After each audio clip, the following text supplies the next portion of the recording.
먼저 이 교황 문헌은 그 가톨릭 교회의 최고 목자로서 어떤 신앙이나 도덕의 문제, 그리고 교회의 운영과 또 관리에 관련되는 문제, 또 그 밖에 신자들의 어떤 생활에 관련되는 굉장히 다양한 사안에 관해서 다양한 형태로 가르침을 제시하거나 또 의견을 표명하거나 혹은 지침을 전달하는 그 문서를 이야기합니다.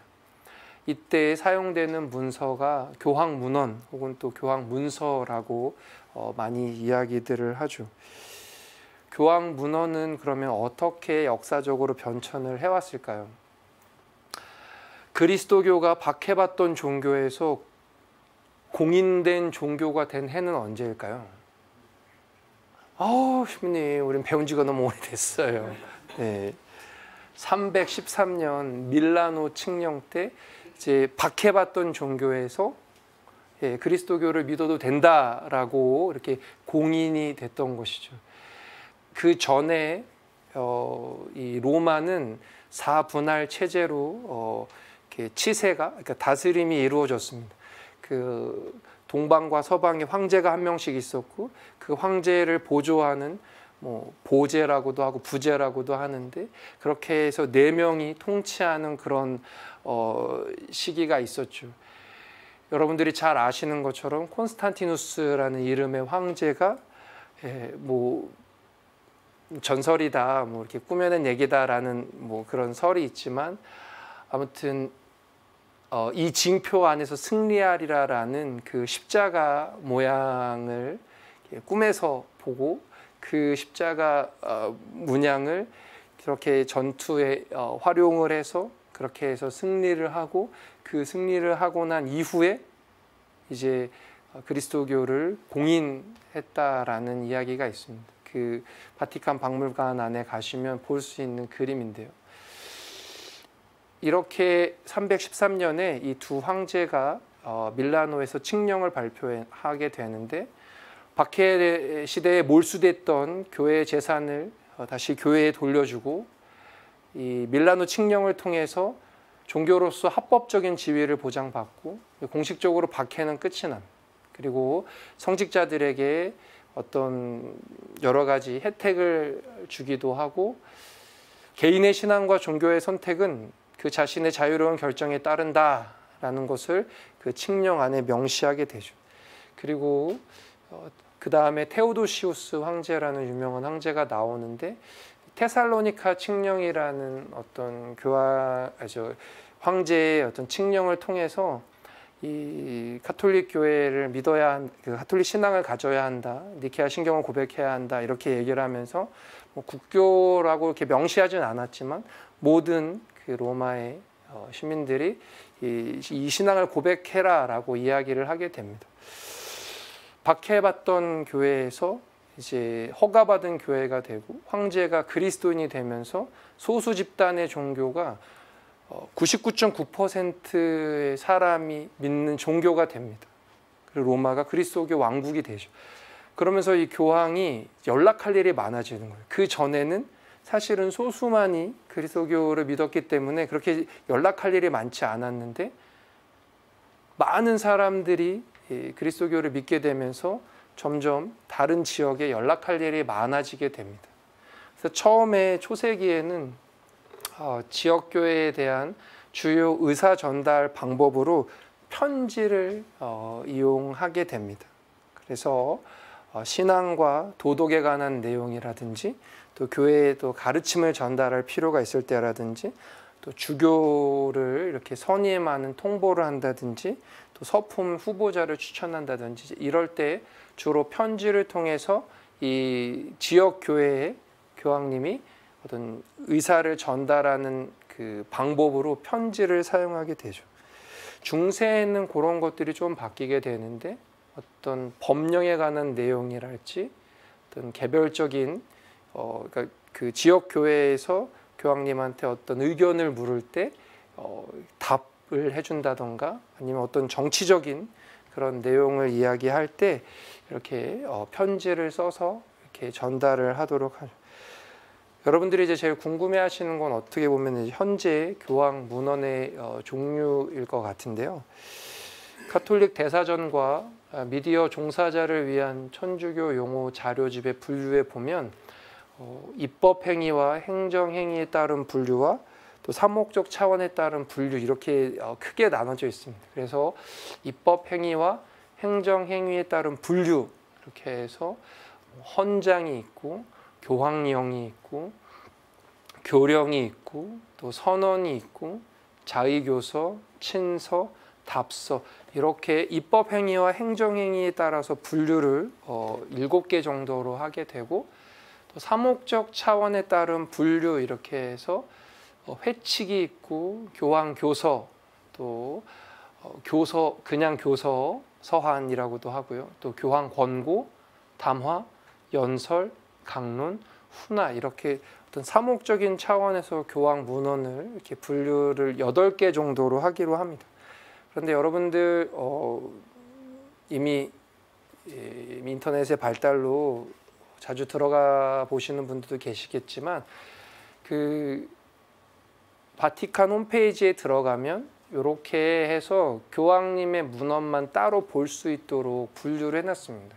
영어, 이탈리아어, 스페인어, 불어, 독어 굉장히 다양한 언어로 이렇게 되어 있고 한국에서 번역된 교황 문헌 같은 경우에 한국말로도 볼 수 있는 것들이 제한적이지만 있습니다.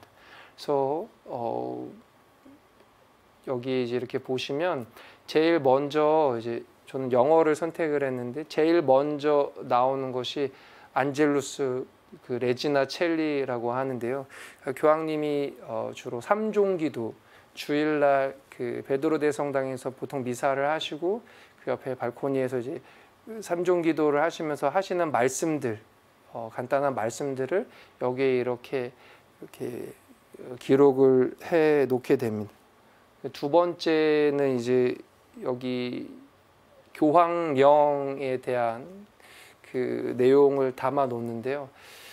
이 교황령은 이름만 들으면 사실은 굉장히 뭐랄까 마치 여러분들의 표정처럼 굉장히 무거운 그런 내용 같긴 한데요. 사실은 교회의 중대한 문제에 대한 문서는 맞긴 합니다. 교회 안에서 일종의 어떤 헌법과 같은 그런 성격을 갖고 있다고 해요. 그래서 어떤 교황님의 결정을 하는데 굉장히 무게감이 있는 그런 결정이죠. 교황님의 이름으로 발간되는 그 문헌 중에서 가장 장엄한 종류로 분류가 됩니다. 교의를 정의한다던가 아니면 교회법을 수정한다던가 아니면 새로운 교회의 구조를 설립한다던가 아무튼 법적인 구속력을 지니고 있는 그런 내용을 이렇게 선포하실 때 사용하는 교황 문헌이 바로 교황령이 되겠습니다. 가장 최근에 발표된 교황령은 2018년 9월 15일에 발표된 주교의 친교라는 이름의 교황령입니다. 2015년에 공동 합의성에 대한 그 내용도 말씀하셨지만 이 시노드적 교회를 어떻게 만들 것인가에 관한 그런 그 내용이 전부는 아니고 그렇게 만들기 위해서 세계 주교 대의원 회의, 그러니까 주교 시노드라고 불리는 이 조직을 어떻게 이렇게 개편할 것인가, 조직을 어떻게 하면 더 시노드적 교회를 만드는데 이렇게 할 것인가라는 내용을 담고 있습니다. 그래서 여러분들이 교황령이라는 단어를 들으시게 된다면 그 교황령이라는 교황 문헌은 어떤 교회의 조직을 새로 이렇게 만든다던가 개편한다던가 아니면 교회법을 수정한다던가 어떤 교회를 새로 선포한다던가 이런 것과 관련이 돼 있구나라고 여러분들이 생각하시면 될 것 같습니다. 두 번째 이제 교황 문헌은 그러니까는 조 순서대로 말씀드리는 겁니다. 교황 권고입니다. 이 교황이 그 신자들의 행동을 장려하기 위한 목적에서 어떤 공동체에 제시하는 격식 있는 가르침을 이야기합니다.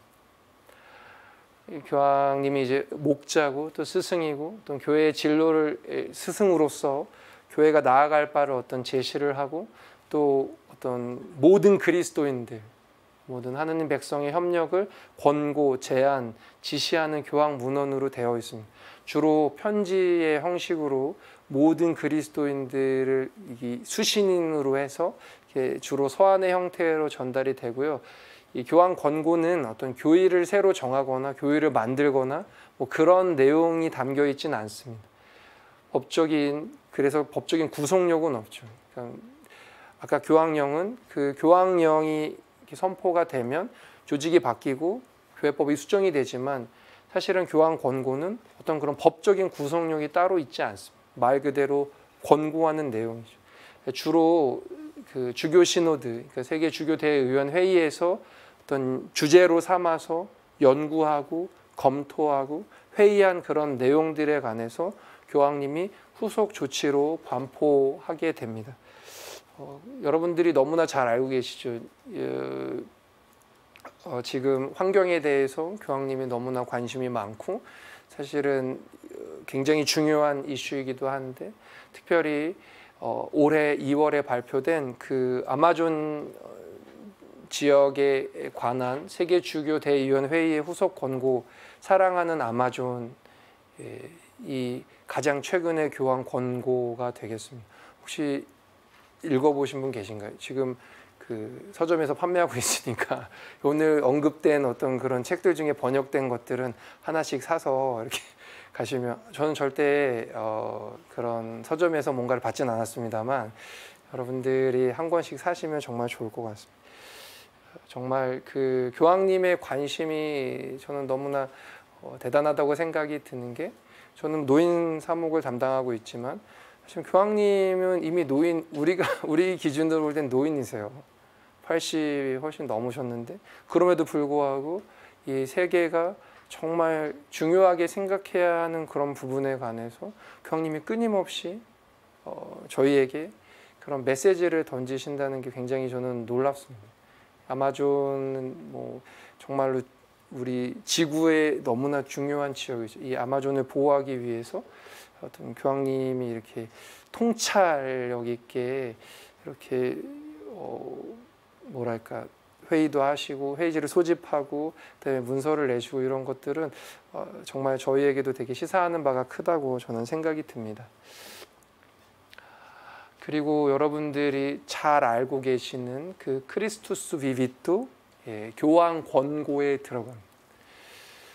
작년 4월에 발표된 그리스도는 살아계십니다. 혹시 안 여쭤보겠습니다. 네. 마찬가지로 이 그리스도는 살아계십니다. 이 교황 권고도 청년들에 관해서 그러니까 2018년 10월에 있었던 세계 주교 시노드의 후속 권고로 교황님이 이렇게 발표를 하신 거죠. 그러니까 사실은 뭐 저는 노인 담당입니다만 청년은 너무나 소중한 존재들이죠. 노년을 저희가 피할 수 없듯이 청년의 시기도 사실 저희는 다 거쳐 온 시기이기 때문에 사실은 어떻게 보면 저희가 굉장히 그들을 위해서 해줄 수 있는 것들이 많다고 생각합니다. 교황님은 그런 의미에서 교회가 어떻게 청년들에게 다가가고 또 무엇을 해야 되는지 굉장히 저는 잘 정리해 놓은 문서라고 생각이 드는데 아직 안 읽어보셨다면 네. 근데 저도 그럴 수가 있죠. 저도 이번 주말에 이제 집에서 강의를 준비하면서 대중 신신과 전례에 관한 지도서라는 이만큼 두꺼운 책이 있어요. 그래서 거기에는 그 이제 전례, 특히 이 신자들의 신심 행위들, 대림 환에 관한 설명이라든가 이제 그런 것들의 어떤 교회적 근거들이 나와 있거든요. 자칫 잘못하면은 과도한 신심으로 빠지기 때문에 그래서 그런 것들을 읽는데 사실은 재미가 없어요. 앞에 부분은 너무나 이게 당연한 것 같고 맞는 것 같은데 막 그러다 보니까 흥미를 잃게 되는 거예요. 그러니까 저는 여러분들도 마찬가지라고 생각합니다.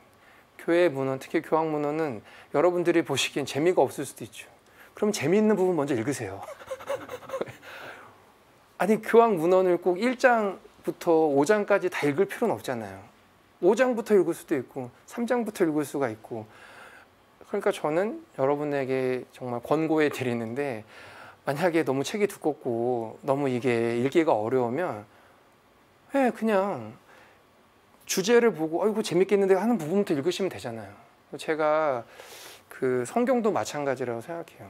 성경도 막 어떤 분들이 의욕적으로 야 나는 정말 성경 통독해야지 막 그렇게 해서 창세기를 읽다가 어디에서 위기가 오냐면 레위기에서 와요.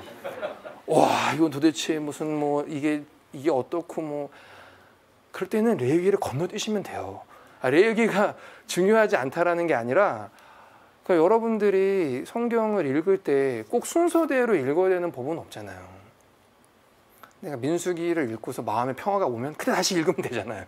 아니면 뭐 여호수기를 읽다가 그러니까 저는 여러분들에게 흥미를 잃지 않으면서 이 교회의 문헌에 좀 접근을 하시면 좋겠다. 이제 그러려면 너무 이렇게 자신만의 방식으로 이렇게 순서를 정해놓고 이렇게 해야 돼, 정복해야 돼 이렇게 생각하지 마시고 좀 처음은 좀 편안한 마음으로 읽으셔도 저는 될 것 같아요. 그래서 정말 그런 여러분들이 관심 있는 주제라든가 분야라든가 그런 것들을 골라서 여러분들이 이렇게 조금씩 이렇게 읽으시면 될 것 같습니다. 그래서 저도 그 주말 내내 그 책이랑 그 대사, 전대사, 부분대사 여러분들 있잖아요. 거기에 관한 그 대사 편람이 있어요.